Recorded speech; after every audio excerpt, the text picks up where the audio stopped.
It's been a long time since we've done a movie review of any sorts. I think our last movie review was well over a year. We did it on the Terminator, Dark Fate. Dark Fate, yeah. And that movie, I'll tell you what, guys, broke me to the point where I wanted to stop doing reviews altogether. Every movie that I would see, but sorry for this explanation, but I feel like I just had to get this off my chest as to why. Caveat. Yeah, every movie that I would see leading up to Terminator or Dark Fate, I always ended up seeing the pussification of the male action hero star. And I would always end up seeing like political messaging here and there. It turned me off. And one of my biggest like inspirations as a little kid or my heroes was Arnold Schwarzenegger in Terminator. And they did him so bad in that movie that I just quit altogether. So here I am. Oh. What's a better movie to come back to? What's not to love about this one, man? Than Godzilla versus King Kong. Yeah. First of all, this is one of those. It's not a deep fucking movie. By any stretch of the imagination. You know, this is literally one of those movies you play in the background. And you just enjoy it. I mean, look, there's so many people saying they hate the human element, and it's like, what do you expect? I mean, every Godzilla movie has this sort of, human sort of weaving you in and out of the plot, bring you into the action, taking you out, But these two, I wanted to come back to doing movie reviews because I enjoyed this movie so much. Action-filled from beginning to end, for the most part, right? You do have a little bit of a story curve where it kind of the action dips. Sure. And but everything that was, this movie is kind of like it's kind of like an alpha male movie. It's straight alpha, dude. You know what I mean? Like, I mean, alpha. They even call it it Apex Cybernetics. These guys, well, I'm going to get right into it. Fuck all, like our normal format as far as... If you're watching this right now, you've already seen a review by now, so you know what this movie's about. You've seen the movie, so we're just going to cut all that out. Yeah. The fight scenes here. Oh my God, dude. Incredible. Now, to me, I teased Leo a little bit about King Kong still being the dude, like the guy up here, right? Now, everyone that sees the movie knows Godzilla put his foot on him. He essentially said, "I'm the dude. I'm the dude. You're the bitch." My foot's on top of your ass, bitch. Yeah. You know what I mean? Like I'm the guy. Right. But for some fucked up reason, I feel like in this movie, Godzilla had more. I think he shined more. I might disagree with you. I think it was more of a Kong-centric movie. Even though Godzilla had his moments, but to me, Kong was a star, dude. Kong was definitely Kong was a star. Did I say Godzilla was? Yeah. Okay, yeah. I meant King Kong was the star. He outshined Godzilla in his movie. Oh, yeah. Is it really his movie, though? I don't think so. I think it has Godzilla in the title, but it's like a Kong Part 2. Now, before I even watched this movie, I was already hyped and pumped to see this movie because I just knew what I was going to get myself into. Not many movies are kind of like that nowadays. Like, for some fucked up reason, I would prefer to see, like, Fast and the Furious 20 than like, another Marvel movie, which they're all great, by the way. But it's just, I feel like I want to go into watching a movie and just turn my brain off. Let me just bring me all the cool effects, almost like a Transformers movie. I personally like the Transformers movie. I thought they were exactly that. It was just, where you were coming into. You're just going to watch it and enjoy whatever happens. Now, when it comes to the way this movie, let's talk the fight scenes in general. Now, we briefly were talking about this. We just finished watching it for the second time. Did you consider the first fight an actual fight? Okay, I did. I really did think it was a fight because they traded blows. But you brought up the point, and I agree, because when I watched it the first time, I was like, it seems a little handicapped. Kong was sedated. Fuck yeah. Or at least partially sedated. He wasn't fully conscious. 2, he was out of his element. He did anticipate Godzilla as he showed up, but he wasn't ready for a fight at any point.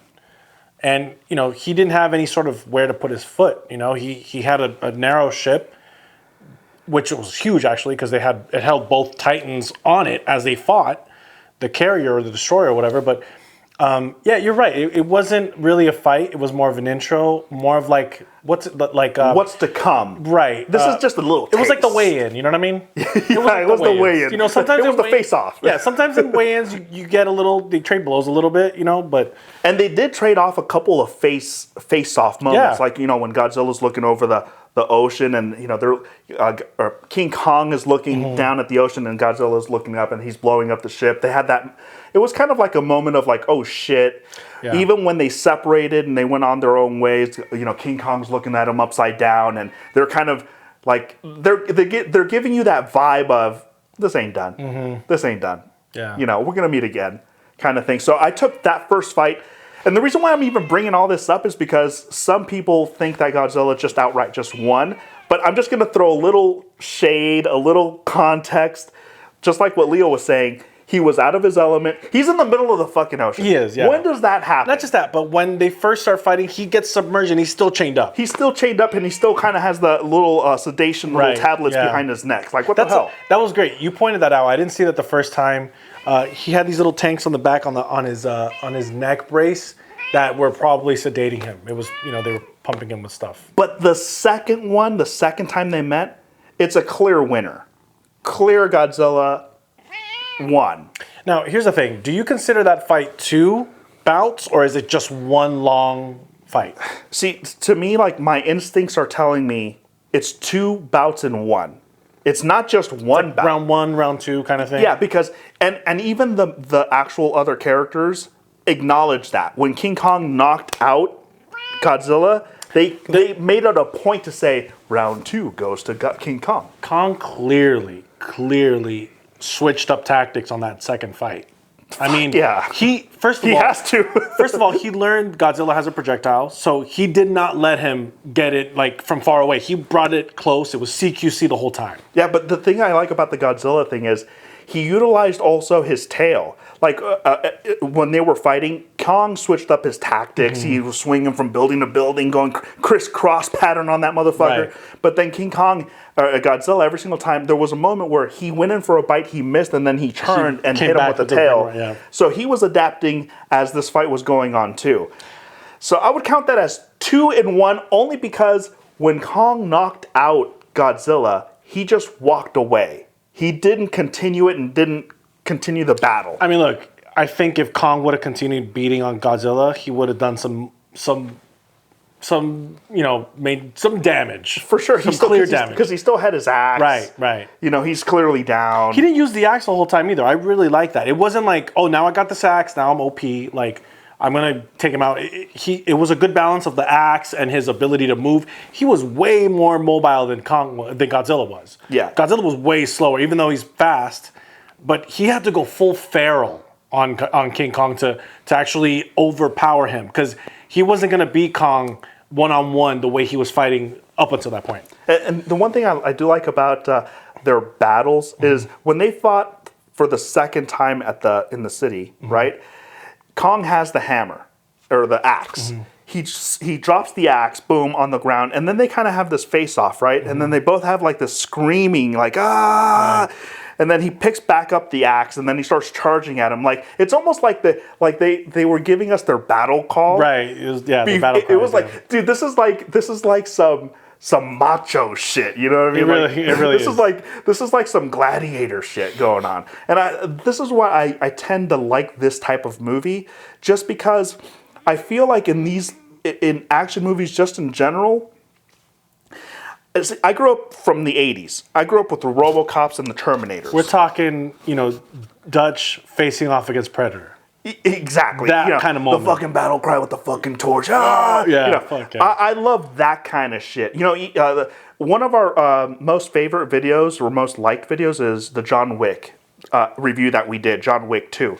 Now, in there, John Wick also, I don't know why I'm going all over the joint, but it's just kind of like, I want to bring you into my perspective as to why I like this Kong movie, or Godzilla Kong movie. It's because I feel like we've lost that that man shit, that fucking, we've lost that. Look, it's we haven't said anything about it, but the world's changed since we last did a review. Even the quality of movies being made, there hasn't been many movies like this where you want to actually talk about it. Yeah. I mean, Justice League doesn't really count. It's kind of a reimagination of it or a completion of it, but for the most part, that's the same movie. This movie, I feel it awakened the inner kid in us, because. Yeah, for sure. I mean, when I was watching it, my younger nephew was sort of like, he was telling me to be quiet because I kept cheering. Like, it was that kind of movie where when you're first seeing it, you can't believe they're showing you full shots in the day of Godzilla and Kong. I mean, the movie was stunning just on that alone, the visuals. And the pure destruction, I mean, the destruction would actually, that's how it would look like. Look, I love that there was collateral damage, and you're not really supposed to care about it. If you watch a Godzilla movie, there's always going to be damage to buildings, there's going to be lives that are lost, but you're just focused on the fight. See, this is the thing, it wasn't too long ago when Man of Steel first came out. I love that movie, right? And I couldn't believe what I was hearing from some pussy reviewers out there. I could name a few, but it's just like, there's a lot of pussy reviewers out there. And it's just like, well, Superman, he trashed the city, It's like, dude, what do you think would fucking happen if the strongest super being is fighting another strong super being in a city? Not just that, but I think if you're going to watch a movie where there's destruction, you might as well not watch it. Because if you're going to be complaining about the loss of lives and that sort of thing, you don't really need to take that into account. That's kind of a given, especially in a movie where there's titans fighting, Like when you watch Pacific Rim, there's all kinds of destruction, but there's nothing being said about it. That's sort of a given. You got to accept it. Of course, it'd be like, dude, if we can you imagine we go outside and there's like this 100-story fucking King Kong motherfucker. You wouldn't be like, hey man, don't ruin the street, bro. Come on, hey, man. you're walking here. Hey, come on, man. That's my fucking car. Like, no, dude, you fucking get the fuck out of there. You would expect it. Every step that he would fucking take, he would fucking destroy. Okay? I think this movie did a really good job, too, of letting you know that the idea of, like, there is real-world consequences to these two beings being on our planet and fighting things off. I mean, King of the Monsters did a really good job of that, especially when they were trying to evacuate certain sectors and stuff like that. It's not totally looked over, but anyway. It is what it is. Sure, okay. It's that kind of movie. Now, when it comes to this movie, one of the things I do like about it is the Middle Earth or the Hollow Earth. Hollow Earth. What an amazing concept! I mean, they touched on it on Kong Skull Island, and then elaborated in this one. The thing is, the one thing I didn't like was they didn't show Godzilla traveling to the Hollow Earth as well, because it was kind of stated in King of the Monsters that he was getting around the planet through those tunnels.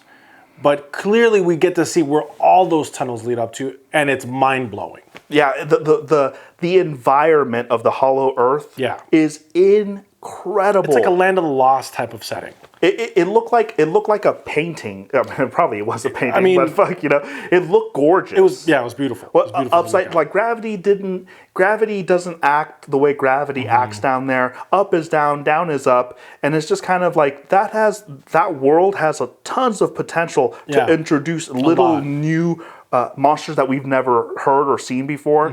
I do like that. King Kong essentially had his throne down there. Yeah, well, they technically title him King Kong in this movie because he finally gets his throne. Yeah. Now, what do you think about, Mega Godzilla? Okay, I don't like the design, for one. I'm so used to, like... I'm with him on that. The Showa era Terror of Mega Godzilla design with the big nostrils and the more solid body frame. Even the Kiryu from the Heisei era, from Tokyo SOS, Final Wars, that design was amazing. This one, even the one in Ready Player One was better than this one. I think. Yeah. He. You know what it looked like? It looked like he was like a prototype. He looked like a prototype. I wouldn't be surprised if there's a redesign in the future because in the past Godzilla movies. Mega Godzilla showed up multiple times. And, to be fair to Mega Godzilla, he did kick some ass. He was really powerful. Mega G was OP for sure. Like Godzilla was not gonna take him on. He was down and out. But that was surprising because, like, you think Godzilla, he's the dude. He's the alpha dude there, right? He's the top of the food chain, dude. yeah. He didn't land a single blow. At least when he was one-on-one, right? He didn't land a single fucking blow. It was cool because the first few seconds of the fight, it was almost like Mega G kind of recalibrated and then turned on the boosters on his back, and then he was just way too fast for him. He couldn't catch up. Once the boosters turned on, I realized it's over. Completely. He did whatever he wanted to do. He was throwing him like a rag doll. He's rocket punching him. And there was this one shot where they're both on either side of the screen, and you could definitely see the size difference. Oh, he's way bigger. He's way bigger. Here's something interesting, right? The way they introduced the connection with Mega G and his handlers, essentially, they used King Ghidorah's skull. One of the skulls. Confusing as hell. It is, but I feel like it's a precursor to Mega King Ghidorah as well, which I thought he would show up at some point, especially in this movie after the events of King of the Monsters, when they show you the post-credit scene that they recovered one of the heads. It was a little confusing in the sense, and I agree with you, that they start talking about, King Ghidorah's head was used as a way to communicate with the cybernetics and the chassis or whatever of Mega G. Technically, it's Mega King Ghidorah in that frame, but shaped as Godzilla. Yeah, there was definitely like little things here and there that were kind of like, that doesn't really quite make sense. I had to just forget about it. Mm-hmm. This is, we know what kind of movie this is. Come on, this is some like Shawshank Redemption or something. I mean, here's one thing that I thought was sort of a kind of a cop-out or a quick throwaway. The fact that they downloaded, right, the energy source to power Mega G to his full potential. Yeah. That was one little nitpick I had, with that. But you know what? It's so funny that you say that because the first time I watched it, I completely it bothered me, but it didn't really bother me enough for me to even say anything. I watched the first showing with my brother, and when we watched it and you brought it up, for some reason, like, it kind of validated like my original gripe about it. See, and I think part of that is they kept the movie down to 2 hours. It would have been another maybe half hour to 20, maybe 25 minutes. Hour, yeah. If they would have said, okay, we have the power source, we have to get back to the surface and give this to the people in Hong Kong to power up Mega G to his full potential. Yeah. So the question is, by the way, the thing that I find, I enjoyed this part, by the way, but I'm just kind of like, that's kind of weird, is Godzilla beats Kong, right? And Godzilla gets whooped by Mega Godzilla. But when Kong joins, they clearly give Kong the dominance in this fight. Oh yeah, he's not afraid of Mega G and can actually outmaneuver him. He's more mobile than Mega G still, right? Yeah. So personally, I thought it's one of those, the enemy of my enemy is my friend. Yeah, for sure. To sort of like set up the team up. I mean, there's a movie called The Terror of Godzilla. And in that one, they introduced a character named King Caesar. Now, King Caesar was sort of a guardian, but was a sleeping guardian. And he sort of played that King Kong role. And him and Godzilla actually teamed up and defeated Mega Godzilla in that movie. So it was a little bit of that. I mean, they've been pulling elements of the entire Godzilla catalog. Like, for example, King of the Monsters was giant monsters all out attack, where they're trying to incorporate all these monsters and have a big fight with all of them. And Godzilla's sort of the problem, but then there's a bigger threat. It's kind of the constant theme in all the Godzilla movies. Godzilla is either a threat or protected. Here in King of the Monsters, it definitely had a better story. It was a really good than Godzilla versus King Kong. But King Kong was kind of, I think it was better paced than King of the Monsters. I agree. But King of the Monsters, it's like they took their time. Like, oh, this guy is this, and this guy is that, and he's over here. In King of the Monsters, there was a few moments where they dragged a little bit. You could say there were some of those moments in this movie, but I did not feel it at all. I didn't feel it, but there were definitely scenes in here and characters that really, you're kind of like, as we're watching it, we're kind of like, they had no role whatsoever, like no importance whatsoever.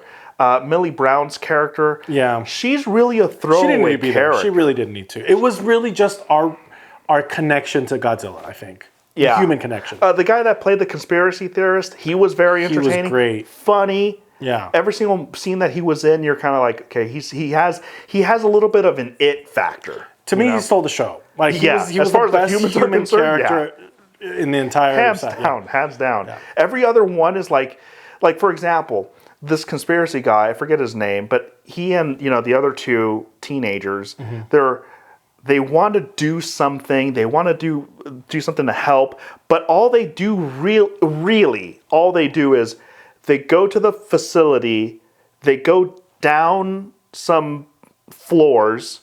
They essentially, it's almost like they use them to introduce Mega Godzilla's introduction. Yeah, it's like there's this MacGuffin that they're sort of chasing, right? The fact that the engineer guy, that he just happens to be in the facility when Godzilla attacks, and he sees what looks like some sort of a giant round orb with red lights. Looks like an eye. I thought it was a CPU, but it turns out to be Mega G's eye. But he comes back with them to find it, and it's gone.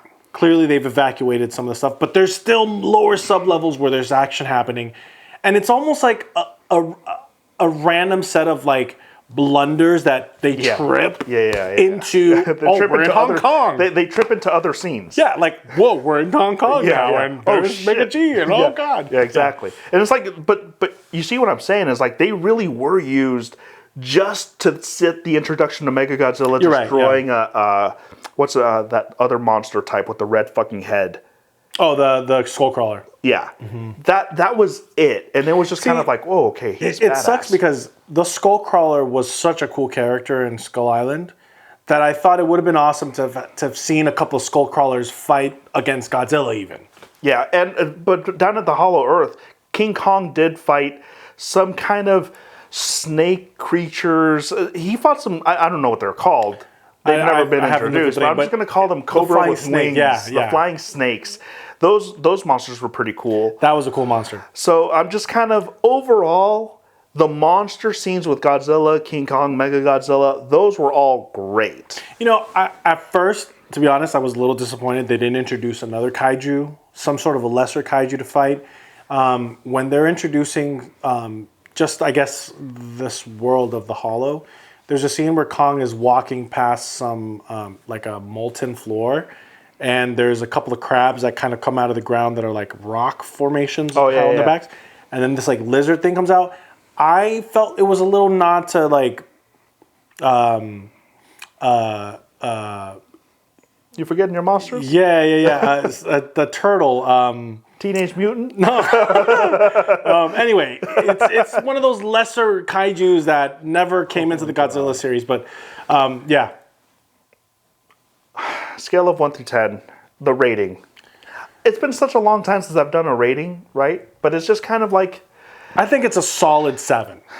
It's just a watchable movie, and you don't even have to watch it. You can just put it on, just hear it in the background. It'll cheer you up a little bit. You know what? I'm going to go a little higher than that because overall, I know that it's not like an in-depth story, but for some fucked up reason, I liked every single time Kong was like, that was kind of like some alpha shit, every single time he did that, pumped me the fuck up. One of the shots that I really liked was when they're fighting in Hong Kong, and he throws down the axe as Godzilla's roaring, and he pounds his chest and picks the axe back up and then just charges at him. That's a cool shot. So I'm just kind of like, you pick a 7. It's a really good movie, by the way, guys. It's like, you guys should definitely watch it. To be honest, I want to give it a 10, but realistically, it's a 7.